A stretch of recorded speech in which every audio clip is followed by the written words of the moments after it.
Ouais, parce qu'on a un petit souci avec les micros aujourd'hui, mais rien de bien méchant. L'essentiel, c'est que vous puissiez entendre ce qu'on va partager.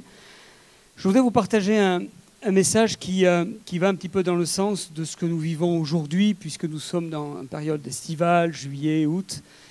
Quelqu'un me disait cette semaine, m'a appelé, me dit « Pasteur, je suis malade et je sais d'où vient ce problème. C'est que toute l'année, je suis à fond, je suis tête dans le guidon et puis je me donne tellement que là, aujourd'hui, je me relâche. Dès qu'elle arrive la période de l'été, je me relâche et là, boum, on tient sur les nerfs et puis quand on se relâche, on est tellement fragilisé que le premier virus qui passe, boum, on tombe malade. Et peut-être ça vous est arrivé que parfois, en allant en vacances, ben vous tombiez malade dans les jours qui suivent parce qu'on se relâche, parce qu'on désarme un petit peu toute une année où on s'est battu, où on était toujours sur le qui-vive. Et parfois, spirituellement, il en est de même. Où malheureusement, nous sommes là à nous battre spirituellement, à être toujours sur le qui-vive et à vouloir prendre finalement toutes les dispositions pour se barricader. Puis arrive la période de l'été et on relâche tout. Et la question que je voudrais te poser, ou en tout cas celle que Dieu voudrait te poser cet après-midi, est la suivante. Comment va ton cœur? Le cœur est le quartier général de la vie des hommes. Et c'est pour ça que David va faire une prière qui, je vous garantis, faites attention quand vous allez faire cette prière. Ne la faites pas en débit de bon sens, sans réfléchir à ce que vous allez dire. Mais David, je pense qu'avant de sortir ces mots, il devait vraiment en avoir gros sur la patate. Et puis il voulait vraiment être en synchro avec le Maître. Et il dit dans le psaume 139, verset 23, « Sonde-moi, ô Dieu ». Vous l'avez déjà fait cette prière? « Sonde-moi, ô Dieu, connais mon cœur. Éprouve-moi et connais mes pensées. » C'est une prière qui est explosive parce que si Dieu répond à cette prière, ça va faire mal. Il va tellement nous brasser que quelque part, il va y avoir un changement en nous. Il est dit, sonde-moi, ô Dieu, et connais mon cœur, éprouve-moi et connais mes pensées. Alors la question se pose cet après-midi, alors comment va ton cœur? Parce que le cœur est magnifique. Nous pouvons rire, nous pouvons aimer, nous pouvons pleurer, nous pouvons faire confiance, nous pouvons pardonner, on peut se réjouir, on peut être triste. Le cœur est rempli d'émotions. C'est au travers du cœur qu'on aime, c'est au travers du cœur qu'on déteste, même s'il ne faut pas détester en tant que chrétien. Mais en tout cas, c'est au travers du cœur qu'on a toutes sortes d'événements qui se créent en nous. Et le cœur est la sphère dans laquelle les relations se font, se défont. À un moment donné, on va être ami avec une personne et puis après, on va se fâcher pour X raisons. Et là, c'est le cœur qui parle. C'est le cœur qui finalement repousse cette situation. Le monde a le pouvoir de changer le rythme cardiaque spirituel de notre cœur. Parce que les attaques parfois sournoises, telles que le stress, la peur, la crainte, l'anxiété, sont là pour nous épuiser physiquement. Parfois, le stress professionnel, et certains sont confrontés à des situations de tension au travail. Et ils y vont avec la boule au ventre. C'est quoi? C'est le cœur qui est là et qui a peur parfois. Et on se retrouve confronté avec toutes sortes de tensions extérieures. Et on est épuisé, on arrive à la fin de l'année scolaire, on est cramé, on est fatigué, on est épuisé. Alors Dieu te pose la question, comment va ton cœur? Parce que c'est de là que viennent les sources de la vie. Il y a un sondage qui a été fait qui est très intéressant. Chaque jour, il y a plus de morts par arrêt cardiaque que par accident de voiture. Parce que les gens sont stressés, parce que les gens sont pris de toutes parts. Autour d'eux, il y a un stress perpétuel. Et dans le monde chrétien, dans le cœur chrétien, il en est de même. Pourquoi? Parce que le problème du cœur est le cœur du problème. Et ce que tu as besoin, c'est d'aller au cœur du problème, c'est-à-dire ton cœur. Pour peut-être essayer de résoudre, de démonter des situations, peut-être de stress, de peur, d'angoisse, de crainte, d'anxiété, de conflits intérieurs, de toutes sortes d'émotions qui viennent te pourrir ton existence, qui viennent te déconnecter avec le cœur de Dieu. C'est pour cela qu'il y a cette parole qui nous dit « Mais garde ton cœur plus que toute autre chose ». C'est-à-dire que Dieu fait de notre cœur une priorité. La version en français courant est très intéressante parce qu'elle dit « Prends garde à ce que tu penses au fond de toi-même ». Wow, c'est fort, hein? Je répète, prends garde à ce que tu penses au fond de toi-même, garde ton cœur, plus que tout. Parfois, on veut garder notre sainteté, on veut garder nos valeurs, on veut garder la foi, on veut garder toutes sortes de choses, et Dieu te dit non, ton cœur. Parce que c'est de là. Finalement, comme c'est le centre opérationnel, c'est à partir de là que tout va changer. C'est à partir de là que la foi va être connectée. C'est à partir de là que la sainteté va être connectée. C'est à partir de là que tu vas te synchroniser avec telle ou telle situation, où tu vas régler tel ou tel problème. Parce que tout part du cœur. C'est pour ça que le problème du cœur est le cœur du problème. Et ça, c'est très important. Le cœur prend la décision, le cerveau la direction et le corps la concrétisation. Et quand dans ton cœur, tu prends une décision, ton cerveau commande à ton corps de le faire. Et c'est comme ça que malheureusement certains se disqualifient à la fin de l'année. C'est comme ça que certains se disqualifient dans leur vie. Vous savez, j'ouvre une parenthèse. Un avocat venait me voir, je devais voir un avocat plutôt pour un échange pour différentes choses. Et cet avocat me disait, vous savez, monsieur le pasteur, si vous voulez faire des affaires, écoutez bien, si vous voulez faire des affaires, un achat, en vente de maison, si vous voulez vendre votre maison, vendez-le au mois d'octobre. Pourquoi au mois d'octobre? Ouais, non, octobre-novembre. Pourquoi? Parce que c'est là où il y a le plus de divorces pour acheter une maison. Parce que l'été, ils n'ont pas pris soin de garder leur cœur. Décision, direction, concrétisation. Là, je parle de cas extrêmes, je parle d'adultère. Mais sans aller jusque-là. Il y en a combien qui se sont disqualifiés en prenant des décisions et le cerveau a pris une direction et le corps l'a concrétisé. Parce qu'on était fatigué. Vous savez, quand on est fatigué, on n'est pas bien. Tu sais, quand tu es fatigué, ce qu'il faut que tu fasses, c'est d'arrêter l'ordinateur et d'aller te coucher le soir. Parce que je sais très bien ce qui va se passer après. Et c'est comme ça qu'il y a certains qui sont rentrés dans toutes sortes d'addictions, dans la pornographie, dans toutes sortes de dérives. Parce que quand ton cœur n'est pas bien, eh ben tu pars à la faute. Tu te disqualifies. Parce que ton cœur, il est complètement, je dirais, abîmé. Il y a toutes sortes de désirs qui sont contraires au désir de Dieu quand on est fatigué. Et ça, c'est quelque chose de capital, ce que je vous dis là. Parce que je parle de ça, mais je peux parler de tellement d'autres domaines. Parce que lorsque notre cœur n'est pas selon le critère divin, notre rythme cardiaque spirituel n'est plus synchronisé avec le sien. Or, la question, c'est de savoir, est-ce que mon cœur est synchronisé avec le cœur de Dieu? Est-ce que mon cœur est au diapason avec le cœur du Maître? C'est pour ça qu'il dit, garde ton cœur plus que toute autre chose, parce que c'est de là que viennent toutes les sources de la vie. Et si ton cœur, tu ne prends pas garde, eh ben, tu vas te disqualifier par Satan. Parce qu'il va te pousser à la faute. Parce qu'il va te mettre au large pour mieux te détruire. Parce qu'il va te mettre toutes sortes d'émotions négatives, parce qu'il va te détruire dans tes pensées, parce qu'il va t'empêcher de rentrer dans ta destinée, parce qu'il va te bloquer dans les promesses que Dieu a déposées. Garde ton cœur. Alors la question, et c'est pour ça que Dieu te dit, comment est ton cœur? Parce que ce n'est pas lui qui va le garder, c'est toi. C'est toi qui dois garder ton cœur. Et on va y venir dans quelques instants. Quand un cœur bat trop vite, au repos ou trop lentement pendant l'effort, alors quelque chose ne va plus. Et tous les sportifs vous le diront. Si vous faites du sport et que vous faites trop de sport, on va y venir dans quelques instants, eh bien le cœur fatigue. Alors il ne monte plus, je dirais en cardio, il est en train de s'emballer. Ton cœur doit être synchronisé avec ton corps. Avec tout ce que tu es, parce que tu ne peux pas, je dirais, avoir un cœur en pleine forme et un corps chétif, et tu ne peux pas avoir non plus le contraire. Je fais tous les hivers, je pars 2-3 mois, enfin 2-3 mois, je vais en salle de fitness parce que je n'aime pas sortir à vélo l'hiver. Je suis devenu un peu feignant. En tant qu'ancien coureur cycliste, voilà, j'ai arrêté de souffrir sous la pluie, sous la neige, tout ce que vous voulez. J'ai dit ça suffit. J'ai dit à mon âge, je me fais des vieux os, alors je vais rester au chaud. Et là, je vais en salle de fitness, je fais de la course à pied, je fais du vélo, course à pied sur tapis roulant.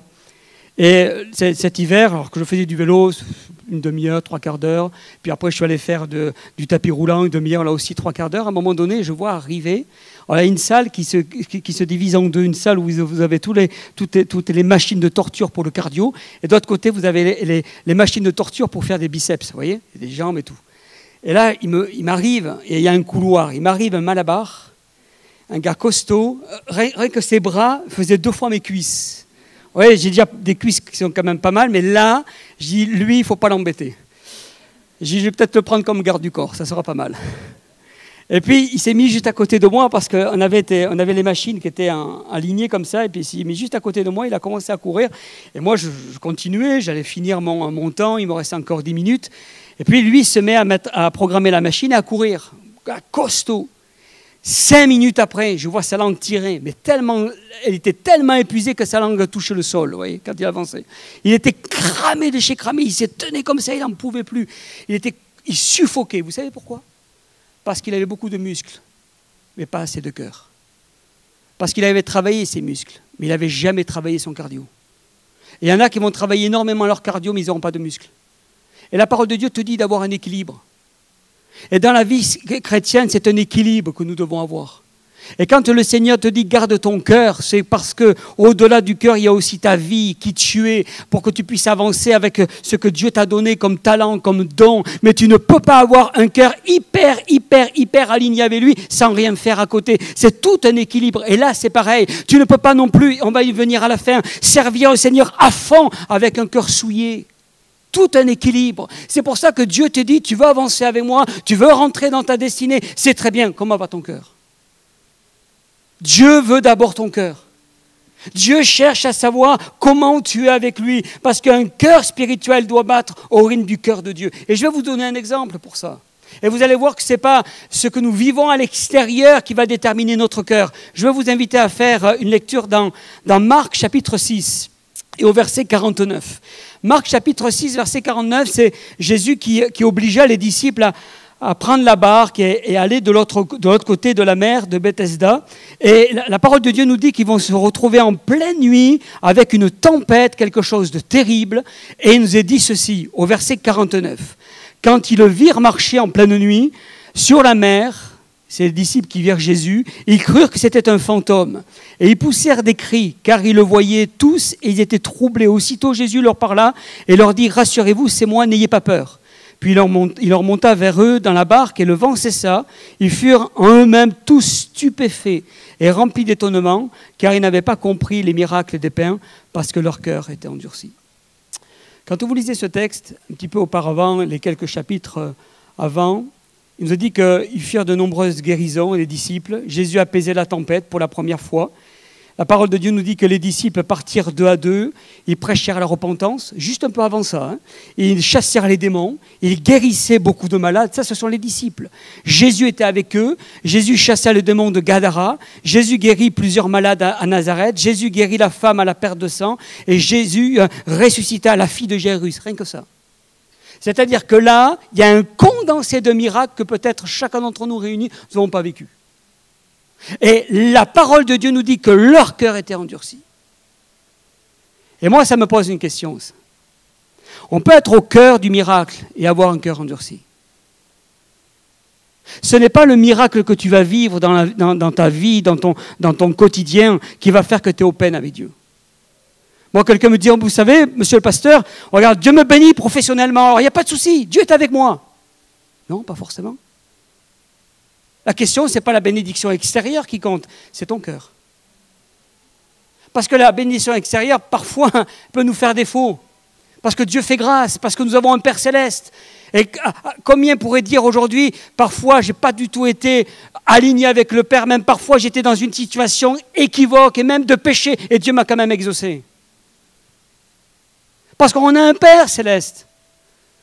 Parce qu'on a un Dieu qui est bon. Mais au-delà de tout ça, il ne va pas te garder comme cela. Parce que lui, ce qu'il veut, au travers de tout ça, c'est que tu aies un cœur synchronisé avec lui. C'est une erreur de croire que les miracles sont synchronisés avec Dieu. Parce que les exemples ci-dessus nous le prouvent. Ils ont vu des miracles, ils ont touché au miracle, ils ont goûté au miracle, ils ont expérimenté le miracle, ils ont vu la résurrection. Et pourtant, leur cœur était endurci. Et pourtant, cette année, tu as été au bénéfice du miracle de Dieu. Il avait des choses incroyables. Beaucoup d'entre nous, aujourd'hui, pourraient venir ici sur l'estrade en rendant témoignage de ce que Dieu a fait dans leur cœur. Mais aujourd'hui, où tu en es avec lui? Dans ton cœur. Où tu en es avec lui, avec le Seigneur? Ce ne sont pas les miracles qui déterminent la santé de notre cœur, mais notre relation avec le divin. Alors, comment va ton cœur? Pas ta carrière, ton cœur. Pas ta famille, pas tes finances.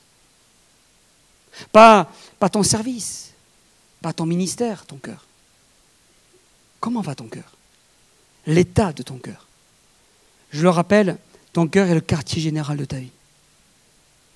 Le cœur est dans l'état dans lequel je le laisse.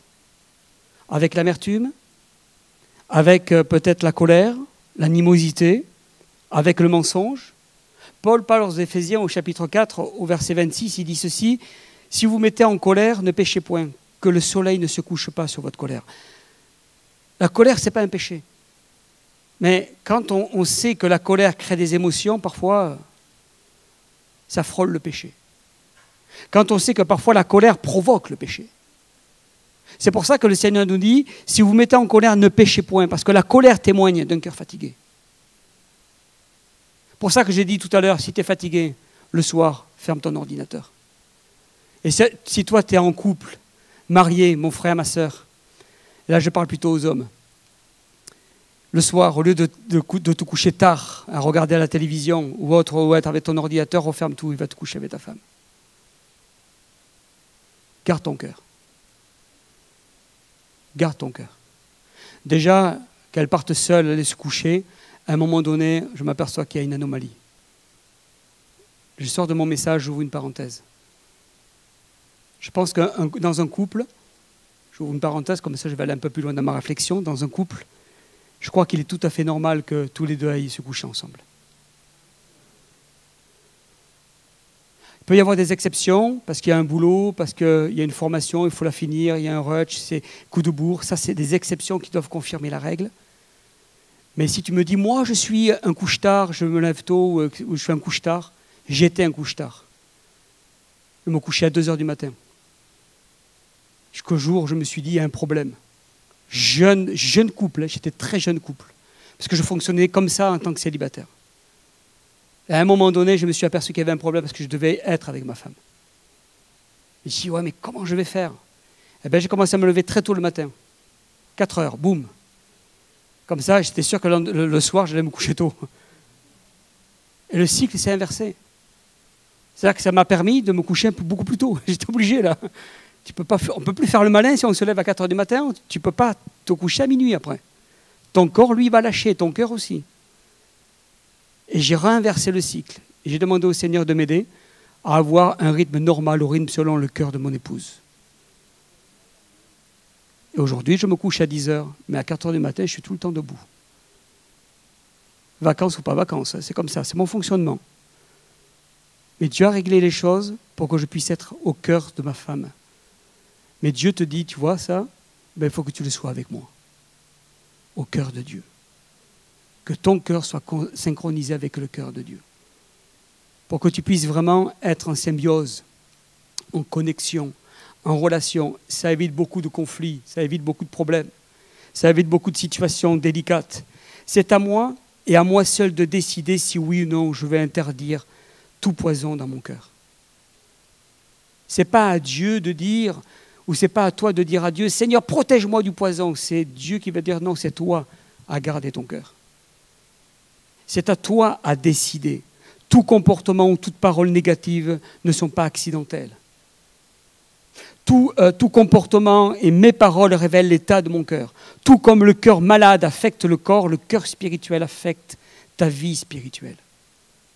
Et c'est pour ça que l'état de mon cœur ne dépend pas de Satan ni de Dieu.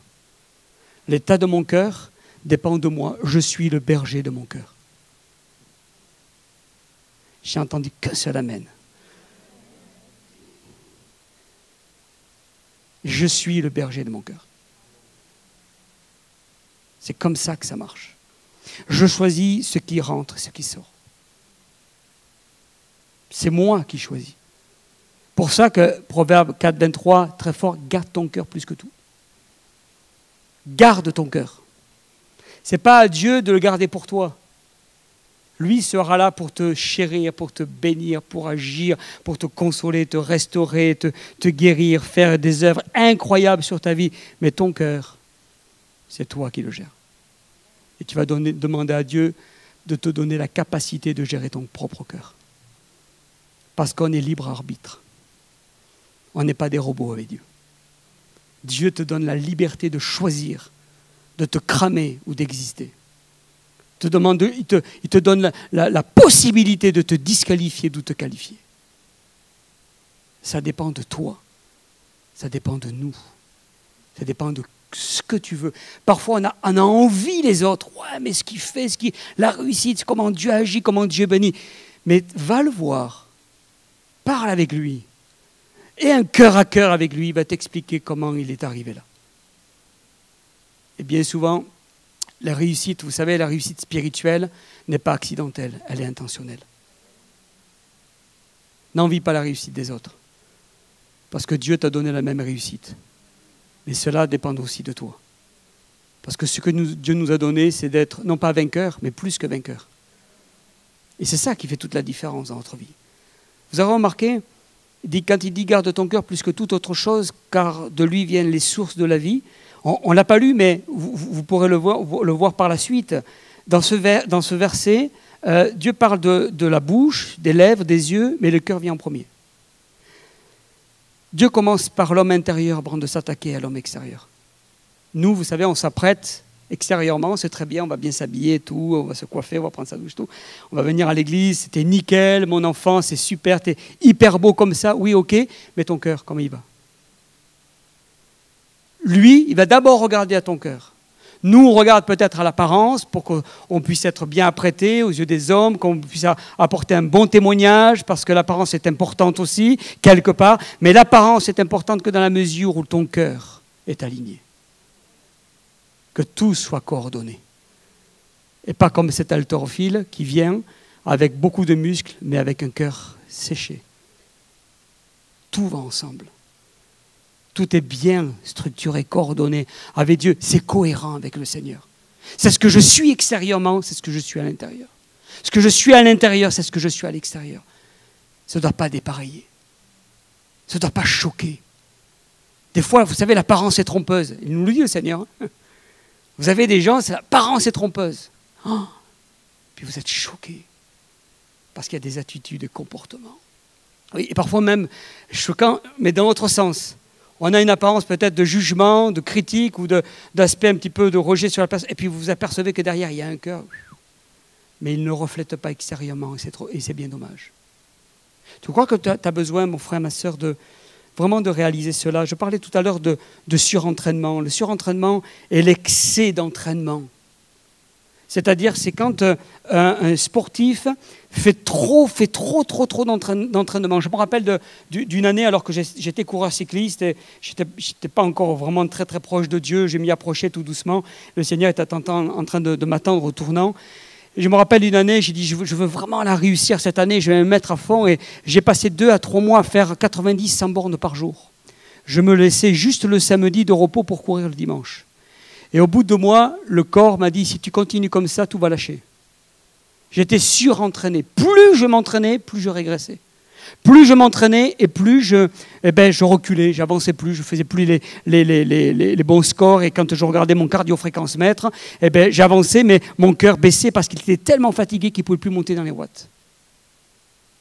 Et je suis allé voir le médecin du sport, et il m'a passé un savon pas possible. Il me dit, vous aurez continué encore 2 mois comme ça, on vous aurait enterré, arrêt cardiaque. Je crois qu'il faut faire attention au surentraînement. Pourquoi je vous dis ça? Combien de frères et sœurs ont été victimes de surentraînement dans leur service à l'Église? Parce que quand le service passe avant le cœur à cœur avec Dieu, alors le cœur n'est plus aligné avec le cœur de Dieu. Il y a tellement de gens, parce qu'ils se sentent mal dans leur cœur, parce qu'ils ne sont plus alignés avec Dieu, alors ils vont se réfugier dans le service. Ils vont compenser ce qu'ils n'ont pas dans le cœur par le service, en disant, tu vois Seigneur ce que je fais pour toi là quand même. Hein? Alors ok, là-dedans, c'est pas très top, mais avec tout ce que je fais là, ça va compenser mon œil. Dieu est en train de te dire, mais je n'ai que faire de ton service.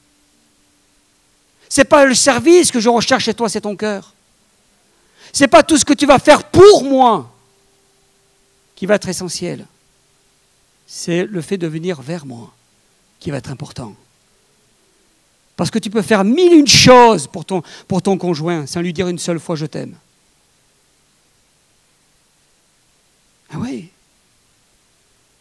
Parce que Dieu cherche plus le cœur que l'activité du cœur.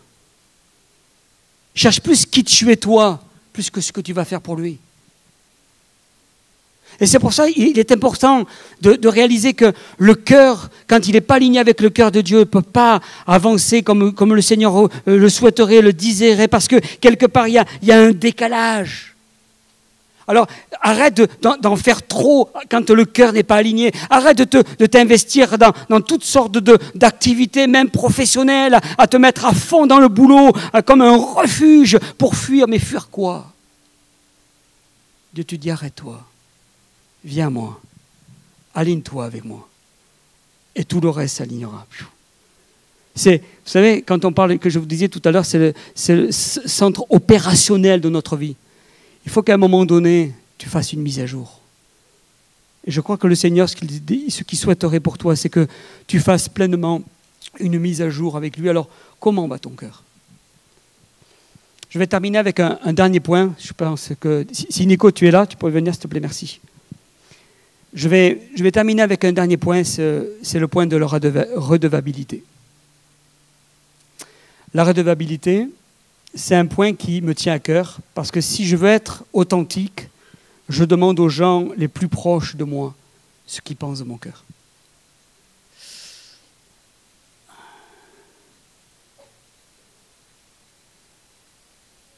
Mon frère, je t'apprécie. Tu es quelqu'un d'extraordinaire pour moi. Qu'est-ce que tu penses de mon cœur? Ou aller voir son épouse ou son époux, chérie. Qu'est-ce que tu penses de mon cœur? On appelle ça la redevabilité, la vulnérabilité. Parce que tout le monde ici, sans exception, ce qu'on veut, ce sont des cœurs authentiques. À partir du moment où il y a une relation avec quelqu'un, on ne veut pas que cette personne soit fausse. Vous êtes d'accord avec moi? Celui qui veut ça, qui vient ici, je prie pour lui, pour la délivrance. On veut tous des cœurs authentiques, des cœurs vrais. On ne veut pas un double visage. On ne veut pas un masque. On ne veut pas une apparence de piété. Quand on a une relation avec quelqu'un, et que surtout cette relation va être amenée à une relation, je dirais, pour un mariage, pour un futur, pour construire quelque chose, qu'est-ce qu'on veut de plus que tout? C'est l'authenticité. C'est connaître son cœur. C'est qu'il soit vrai. C'est qu'il soit open. Et nous, c'est ce qu'on fait en préparation de couple avec Isabelle. On pousse à ça. Parce que s'il n'y a pas ça au départ, il n'y aura jamais ça dans le futur. Parce que le cœur, c'est ce que Dieu te demande. Et dans une future vie de couple, si tu n'es pas capable d'être aligné avec ton conjoint, tu arriveras difficilement à t'aligner avec Dieu. Et si tu n'es pas aligné avec Dieu, tu ne seras jamais aligné avec ton conjoint. Jamais. Jamais. Et avec qui que ce soit, en fait. Il y aura toujours des poches d'ombre. Il y aura toujours des angles morts qui feront que tu vas forcément, d'une manière ou d'une autre, cacher quelque chose qui va faire que l'authenticité ne sera pas là ou ne sera plus là. Alors Dieu te dit, moi je ne suis pas là pour te juger. Dieu ne te dit pas, moi je veux te montrer du doigt, parce qu'on a tous nos émotions, on a tous nos conflits, on a tous nos problèmes, on a tous nos luttes, nos combats. Mais il te dit, tu vois, mon frère, ma sœur, moi ce qui m'intéresse chez toi, c'est ton cœur. Alors comment il va? Comment va ton cœur? Et arrêtons avec les phrases faciles. Ouais, tout va bien, amen. Gloire à Dieu, le Seigneur est bon. C'est sûr qu'il est bon. Est-ce que ton cœur est bon aussi? Vous voyez ce que je veux dire? Je crois qu'il est important, et c'est pour ça que je vous ai dit tout à l'heure, au travers de cette prédication, que le problème du cœur est le cœur du problème. Tout part du cœur. Oh, Dieu te dit, chéris-le ce cœur. Tellement précieux. Je t'ai lavé, je t'ai pardonné, je t'ai purifié, je t'ai justifié. Alors maintenant, garde ton cœur. Et si tu es en lutte, en combat, dis-moi-le. Cœur à cœur, je vais venir t'aider. Parce que je suis un Dieu de victoire. Je suis un Dieu qui libère les cœurs. Je suis un Dieu qui libère les vies. Je suis un Dieu qui veut complètement que tu sois vraiment amené à t'éclater, à te libérer et d'arrêter d'avoir le masque, d'arrêter de paraître à défaut d'exister, à défaut de vivre même. Et c'est ce que Dieu nous demande à tous. C'est ce que nous avons besoin. C'est très important d'avoir un cœur libéré.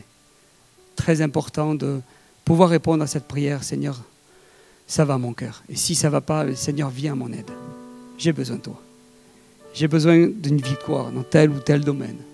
J'ai besoin que tu réalignes toutes choses. J'ai besoin d'une mise à jour à tel endroit parce que là, ça ne va plus. Ça allait avant, mais voilà, j'ai besoin de victoire.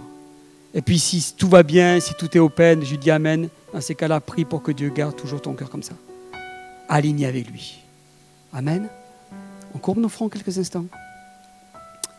Alléluia. Gloire à Dieu. Jésus. Alors que nous sommes là dans le recueillement. J'aimerais échanger avec toi, mon frère, ma sœur. J'aimerais que nous puissions ensemble vraiment nous retrouver devant le Seigneur. À travers d'un chant, on va se laisser conduire par ce chant. Et pendant ce chant, si tu sens le besoin qu'on prie pour toi, pour que Dieu te garde toujours, je dirais, entre les mains du Maître, si tu sens que tu as besoin de la prière pour que Dieu te protège, pour que Dieu continue à te garder avec un cœur aligné avec le cœur du Père, si tu as besoin peut-être qu'on prie pour toi parce que peut-être dans ton cœur ça s'est emballé, il y a toutes sortes de choses qui se sont passées, toutes sortes d'événements et dans ton cœur il y a des émotions négatives qui sont venues, il y a des relations toxiques qui sont venues vraiment abîmer mon cœur. Et peut-être il y a d'autres personnes qui se sentent même véritablement en danger par rapport au cœur parce qu'ils se sont relâchés dans différents domaines et qu'ils ont besoin vraiment de la grâce de Dieu, vraiment besoin de la puissance de Dieu. Alléluia. Je pense particulièrement aux couples. Que le Seigneur touche ces couples. Seigneur, touche ces couples dans le cœur à cœur, afin qu'il y ait une synchronisation humaine et spirituelle. Synchronisation de couple, mais une synchronisation divine. Que la grâce de Dieu soit là. Alors, au travers de tout ce que je viens de vous citer, alors qu'on va se laisser conduire par ce chant, si tu as vraiment un cœur qu'on prie ensemble, alors tu te lèves à ta place. Et on va prier pour que Dieu te garde et garde ton cœur aligné avec lui. Que le Seigneur garde ton cœur aligné avec le Maître. Alléluia. Laissons-nous conduire cet après-midi. Amen.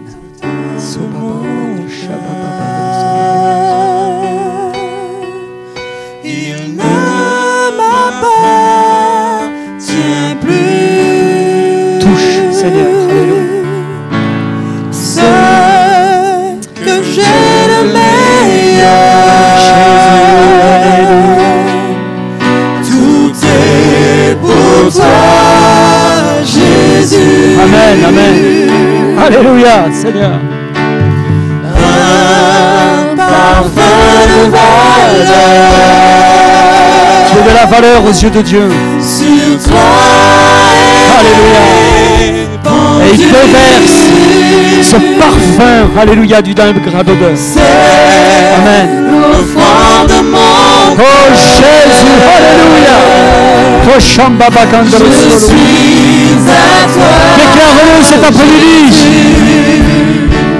Prends mon Amen. Prends mon cœur, Seigneur. Seigneur, au nom de Jésus, tu libères. Alléluia. Touche. Touche, Seigneur. Alléluia. je te donne. Prends mon âme. Prends mon âme. Révèle-toi. Prends mon cœur. Jésus. Je te donne. Que notre cœur soit aligné avec ton cœur cet après-midi. Que tu ouvres le ciel sur nos vies. Alléluia. Que des victoires, des bénédictions au nom de Jésus puissent être vulnérables, cœur à cœur, libérés, Seigneur. Amen. Afin de déclarer, Seigneur, la victoire sur nos vies. Amen. Alléluia.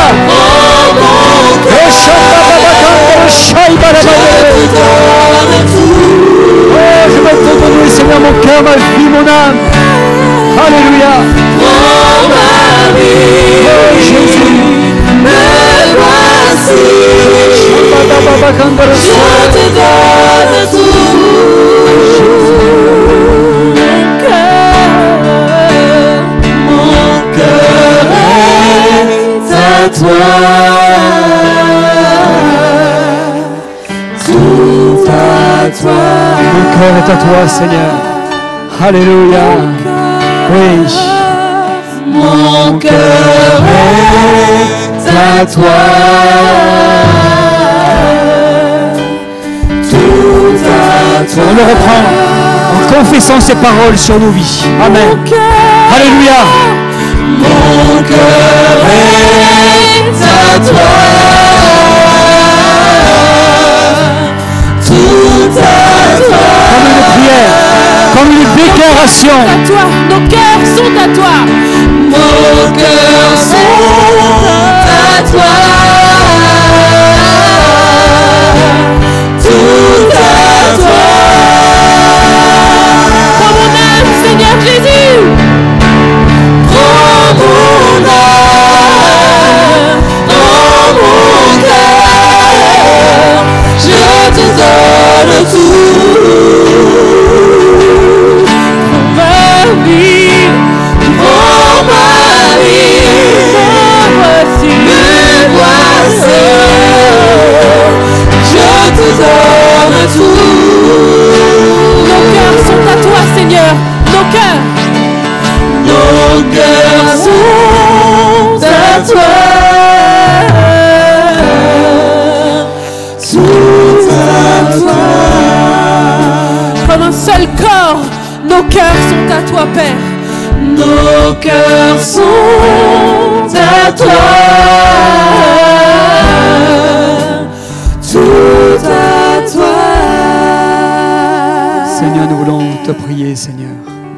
Nous voulons te prier, Jésus. Nous voulons élever nos voix vers toi, Seigneur, maintenant. Seigneur, notre prière, c'est, oui, Seigneur, c'est de garder notre cœur plus que toute autre chose. Seigneur, d'avoir un cœur aligné avec le cœur du Père.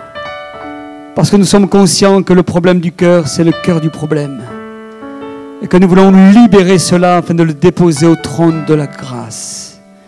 Seigneur, tu n'es pas là pour juger, condamner, tu n'es pas là pour écraser, mais restaurer et bénir. Tu es là pour nous tendre la main. Seigneur, je veux te prier cet après-midi. Seigneur, peut-être pour celui, celle qui trouve son cœur, Seigneur, fatigué, éprouvé. Seigneur Jésus, qui peut-être même ce cœur s'emballe à cause de toutes sortes de troubles, d'émotions, de blessures. Seigneur, tu touches cet après-midi. Seigneur, tu fais, Seigneur Jésus, le miracle que seul toi, Père, est capable d'opérer. Seigneur, personne ne peut opérer, Seigneur Jésus, le miracle du cœur. Il n'y a que toi. Alors, Seigneur, fais cette œuvre. Seigneur, touche cet après-midi et donne à chacun d'entre nous d'être le berger de notre cœur, de prendre soin de notre cœur, de chérir notre cœur plus que toute autre chose, parce qu'on sait que c'est de là que viennent les sources de la vie. Seigneur, je veux, Seigneur, aimer mon cœur pour aimer mon conjoint. Je veux, Seigneur, aimer mon cœur pour aimer mes enfants. Je veux aimer mon cœur pour aimer mes frères et sœurs.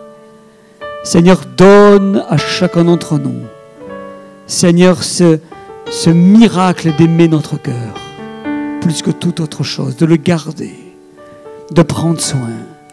Je veux te prier pour ce frère, cette sœur, qui a ce cœur aligné avec toi. Seigneur, garde-le protégé. Garde-le, Seigneur Jésus, et chéris ce cœur. Alléluia. Donne-lui la volonté de veiller sur son cœur, afin d'avoir les yeux fixés sur le rémunérateur. Seigneur, touche. Touche. Touche, Seigneur, cet après-midi. Touche cet après-midi, Seigneur. Touche, Seigneur Jésus, cet après-midi. Seigneur, tu vois celui, celle qui est blessé dans son cœur à cause d'un amour qui a été raté, d'une relation qui s'est brisée et qui s'est mal brisée. Tu vois cette personne qui attend, Seigneur Jésus, de l'autre, quelque chose pour soigner son cœur. Il attend de l'extérieur quelque chose pour régler l'intérieur. Seigneur, je voudrais te dire cet après-midi, ce n'est pas comme ça que tu vas être guéri. Tu vas être guéri par le Maître, par le Seigneur, par ton Sauveur. Et lui va faire une œuvre, une opération à l'intérieur pour que tu sois open à l'extérieur. Et que tu n'aies plus ces émotions de blessure, de haine, d'animosité vers l'extérieur parce que Dieu t'aura guéri à l'intérieur. Dieu veut faire cette opération sur ta vie. Ce n'est pas ce que tu vas déverser en révolte qui va apaiser ton cœur, qui va guérir ton cœur. Tu vas avoir peut-être un cœur apaisé un instant, mais ça va repartir de plus belle. Parce que ton cœur n'aura pas été guéri. Dieu te demande de prendre une décision cet après-midi, de laisser le chirurgien céleste opérer ton cœur et te le soigner. Guérir ce cœur qui est fendu et de restaurer ce qui a été brisé. Parce que ce n'est pas l'amour qui t'a fait mal, c'est ce qu'on en a fait sur ta vie. L'amour ne blesse pas, c'est ce qu'on en fait qui te blesse. Dieu est amour, il est là pour te restaurer. Il est là pour te guérir. Est-ce que tu le veux cet après-midi? Est-ce que tu le souhaites cet après-midi? Est-ce que tu es prêt à abandonner la vengeance? La Bible nous dit, à moi la vengeance, à moi la rétribution. Laisse ça entre les mains du Maître. Libère-toi de ces choses-là. Lâche prise et occupe-toi de toi. Tant que tu ne t'occuperas pas de toi, tu seras malheureux, malheureuse.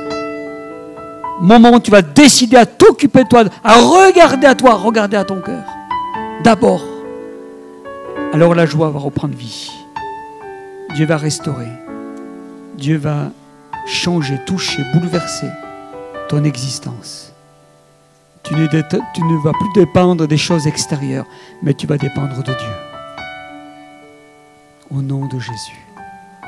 Touche. Touche. Touche. Touche, Seigneur. Seigneur, tu vois ceux qui ont mal. Il y en a, c'est difficile de prendre une décision. C'est difficile parce qu'il y a de l'humain qui est mélangé avec le spirituel. Mais Seigneur, c'est leur position qui déterminera le futur. C'est leur position qui va déterminer s'ils sont qualifiés ou disqualifiés. Alors touche. Touche. Seigneur, on est dans un moment important. Seigneur, et tu sais, toi seul, réparer, restaurer, bénir et agir. Alors touche, Seigneur. Au nom de Jésus. Au nom de Jésus. Amen. Amen. Est-ce qu'on peut acclamer bien fort le Seigneur?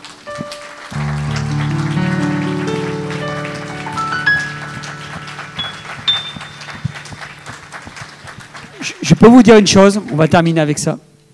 Vous pouvez vous asseoir. Je vais te dire une chose très importante. Sois égoïste. Il y en a qui me regardent comme ça. Alors je vais m'expliquer quand même, je ne vais pas rester comme ça. Autrement, dire, le pasteur me demande d'être égoïste. Non, non. Pense d'abord à toi. Ce n'est pas l'extérieur qui va déterminer ce que tu as à l'intérieur. Si tu fais ça, tu seras toujours disqualifié. Et le jour où tu auras une... Et je ne te le souhaite pas, mais le jour si tu as une situation amoureuse compliquée, il y a une rupture, et que tu attends de l'autre à l'extérieur qui répare ce qui est à l'intérieur de toi, tu pourras toujours courir. Il y aura toutes sortes d'émotions négatives, de violence en toi, parce que tu exigeras vraiment des choses de sa part qu'il ne te donnera jamais. Et ce n'est pas ça qui va régler ton problème à l'intérieur, c'est Dieu. Alors occupe-toi de toi. Pense à toi. Son problème, c'est son problème. C'est sa situation. Et peut-être il n'a pas été top, c'est un problème qu'il va régler avec le maître. Libère-toi de ça, décharge-toi de ça, sors de cette zone toxique qu'est la vengeance. Parce qu'elle ne t'appartient pas. Et occupe-toi de toi. D'abord de toi. D'abord de toi.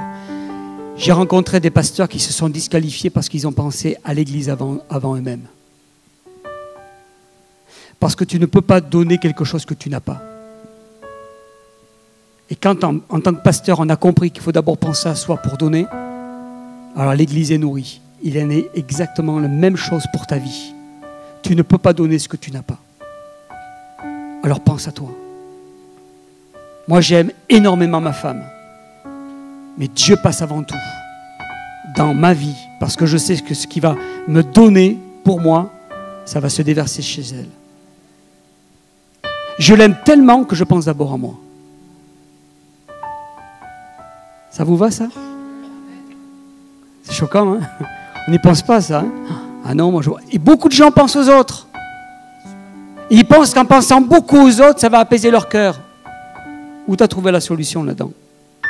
Et 9 fois sur 10, quand j'entends ça, et on le voit dans le milieu associatif, dans les restos du cœur, 9 personnes sur 10 qui sont derrière à donner les paquets, ce sont des gens qui sont dans la rue, qui n'ont pas de maison, qui n'ont rien du tout, qui vivent de quelques sous, qui sont pauvres dans la pauvreté, mais ils veulent se rendre utiles dans la société.